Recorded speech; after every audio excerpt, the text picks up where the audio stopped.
देखिए हम बात करने जा रहे हैं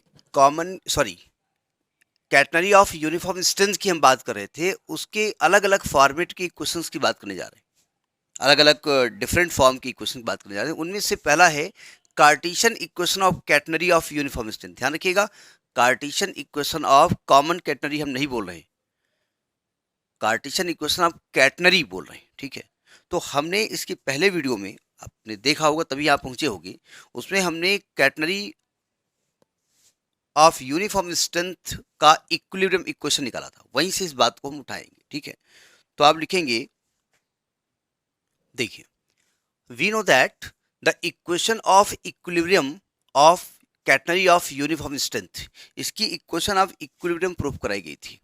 क्या थी? D by d s of t d x by d s and d by d s of t d y by d s is equal to lambda t. ये जीरो था। आपको चूंकि कार्टेशियन इक्वेशन निकालना है और Cartesian हम जानते हैं एक्स और वाई के टर्म में होता है, तो आप बस यहां से टी को गायब कर दो, काम खत्म हो जाएगा। टी को गायब कर दीजिए, बाद में एस को गायब कर दीजिएगा, आपको एक्स वाई में रिलेशन अपने आप निकल जाएगा। यानी हमको एलिमिनेट करना है टी को। अब एलिमिनेट तो बाद में करेंगे, पहले तो ये डिफरेंशियल इक्वेशन बनी हुई है, इसको सॉल्व करना पड़ेगा। ठीक है, तो पहले आप क्या करेंगे, इक्वेशन वन को इंटीग्रेट करते हैं। Integrating equation one, integrating equation one. ये इक्वेशन कहाँ से आया, इसकी पहले वाली वीडियो में चीज पड़ी हुई है, उसको जरूर देख लीजिएगा। तो इसको आप इंटीग्रेट करेंगे तो हमको क्या मिलेगा, वी गेट, तो यहाँ तो डी बाई डी एस हट जाएगा, यहाँ बचेगा T d x by d S, और यहाँ क्या बचेगा, क्योंकि जीरो है, जीरो का इंटीग्रल तो जीरो ही होगा। यहाँ एक कांस्टेंट सी वन आ जाएगा, ये सी वन आ गया। जहाँ सी वन क्या है, C one is the constant of integration, constant of integration. अब आपको इस कांस्टेंट की वैल्यू निकालनी पड़ेगी। तो आप जानते हैं कांस्टेंट की वैल्यू निकालने के लिए आपको एक ऐसी कंडीशन लगानी पड़ती है जो कंडीशन हमको पहले से मालूम होती है, जिसको कि बाउंड्री कंडीशन कहते हैं। जरा समझिएगा, कैटनरी का जो इक्वेशन बताया गया था, जो डायग्राम बताया गया था, हमने कहा था एक तो ओरिजिन से ये कैटनरी ऐसे बनती है यूनिफॉर्म स्ट्रेंथ की। ठीक है, और इस पॉइंट पे टेंशन लिया था, इस पॉइंट पे टेंशन लिया था, इस पॉइंट पे आपने टेंशन टी लिया था, इस पॉइंट पे आपने tension T plus delta T लिया था। पिछला डायग्राम आपको टी प्लस डेल्टा टी लिखा था। ठीक है, अब जरा समझने की कोशिश करिएगा, यहां पर जो ds था वो इसकी लंबाई थी, p से लेकर के q के बीच की जो लेंथ थी वो ds थी, डेल्टा एस ds जो भी आप कहें। ठीक है, अब जरा समझिएगा, अगर आप इस पॉइंट पे आ जाओ, ओरिजिन पे आ जाओ, ठीक है, ओरिजिन पे, वर्टेक्स को या ओरिजिन को, आप इसको ओरिजिन फिलहाल कर दो, ओरिजिन पे अगर आ जाओ तो यहां पर टेंशन को हम लिखते थे टी नॉट, याद करिए कैटनरी में, और साई यहाँ क्या हो जाता था भाई, अब टेंशन जब ओरिजिन पे आओगे तो ये जो टेंजेंट है ना वो ऐसे आ जाएगी और साई जीरो हो जाएगा। मतलब वर्टेक्स पे टेंशन टी नॉट लिखा जाएगा और साई कितना हो जाएगा, जीरो। ये बाउंड्री कंडीशन हो गई। ठीक है, तो आप लिखेंगे अप्लाइंग बाउंड्री कंडीशन। डायग्राम समझाने के लिए आपको बनाने की जरूरत नहीं है।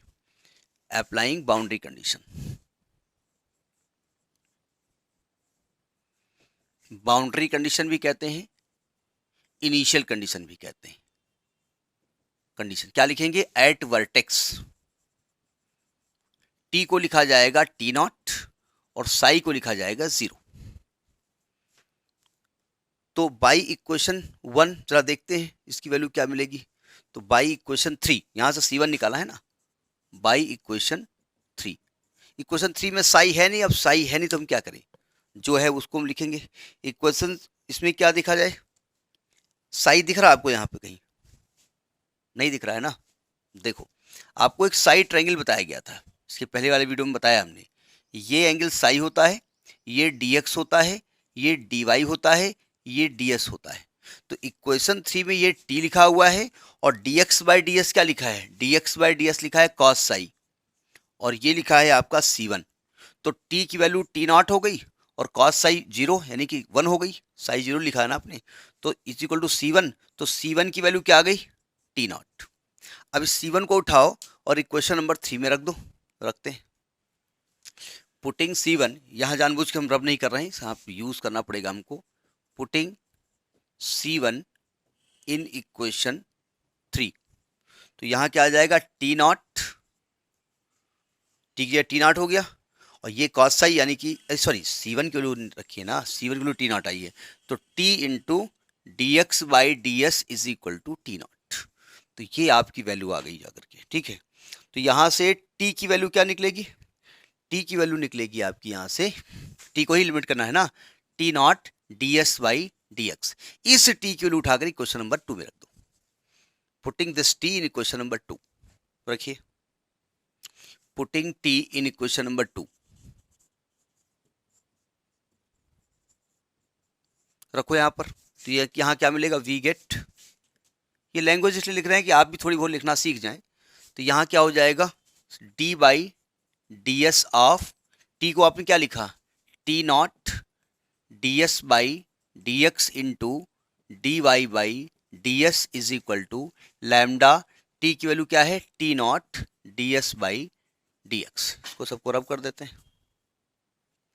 अब चूंकि टी नॉट तो कांस्टेंट वैल्यू है, ठीक है, टी नॉट बाहर लिख दो इसमें, तो टी नॉट हो गया बाहर, तो D by d s of, ध्यान से देखिएगा अगर हम चेन रूल की बात करें तो d y by d x लिखा हुआ है, और वैसे भी डी एस कैंसिल हो जाएगा, तो ये हो जाएगा d y by d x is equal to lambda t naught into d s by d x.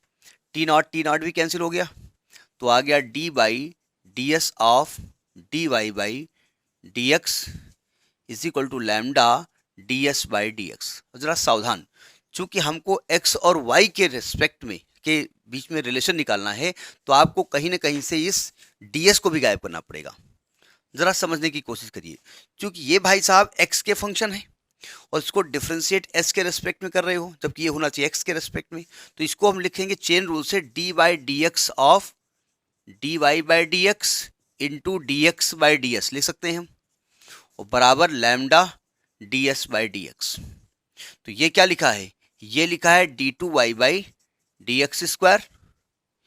इधर क्या होगा, देखो ये जब d x by d s इधर जाएगा ना, तो बन जाएगा d s by d S, तो आएगा lambda d s by d x का होल स्क्वायर। अभी भी डी एस गायब नहीं हो रहा है। आपने पार्ट 1 में पढ़ा होगा कि d s by d x को लिख सकते हैं under root 1 plus d y by d x का होल स्क्वायर। ये हमने पढ़ाया है, मतलब पढ़ाया मतलब ये आपने पढ़ा है, वो हमने पढ़ाया, तो वही बात हुई। तो यानी कि इसकी जगह क्या लिख सकते हैं, root 1 plus d y by d x का होल स्क्वायर, ये हम जानते हैं। तो अब चूंकि ये स्क्वायर है तो रूट नहीं लगेगा, तो हटा दो इसको। तो ये क्या बन जाएगा, ये बन जाएगा d two y by d x square is equal to lambda, और ये आएगा 1 plus d y by d x का होल स्क्वायर। अब ये एक डिफरेंशियल इक्वेशन हुई है, उसको आपको सॉल्व करना पड़ेगा। तो इसके लिए कुछ बातें कर लेते हैं, क्योंकि अब ये डबल डेरिवेटिव है या सिंगल डेरिवेटिव है, तो यहाँ पर एज्यूम करेंगे let d y by d x को आप मान लेंगे पी, और इसके पहले भी इसको मानते आ रहे हैं, डिफरेंशियल इक्वेशन भी ये इसका निकनेम होता है, इसको पी मानते हैं। और जहाँ पर d two y by d x square है, वहाँ क्या लिखेंगे, d p by d x, ठीक। तो यहाँ रख दो। सो बाई क्वेश्चन इसको क्या मानेंगे, 4। सो बाई क्वेश्चन 4 रखो यहाँ पर।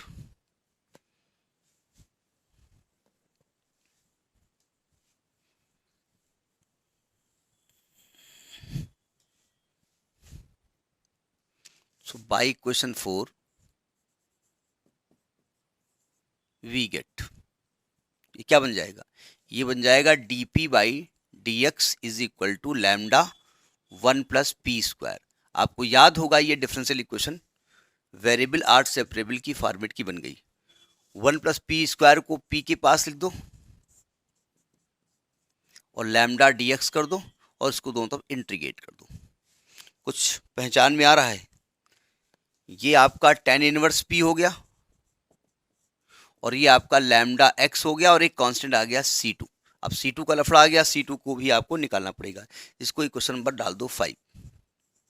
अब C2 को निकालने के लिए भी आपको बाउंड्री कंडीशन लगाना पड़ेगा, applying boundary condition, applying boundary condition या इनिशियल कंडीशन, जो भी आप नाम दें, बाउंड्री कंडीशन लगाइए। बाउंड्री कंडीशन को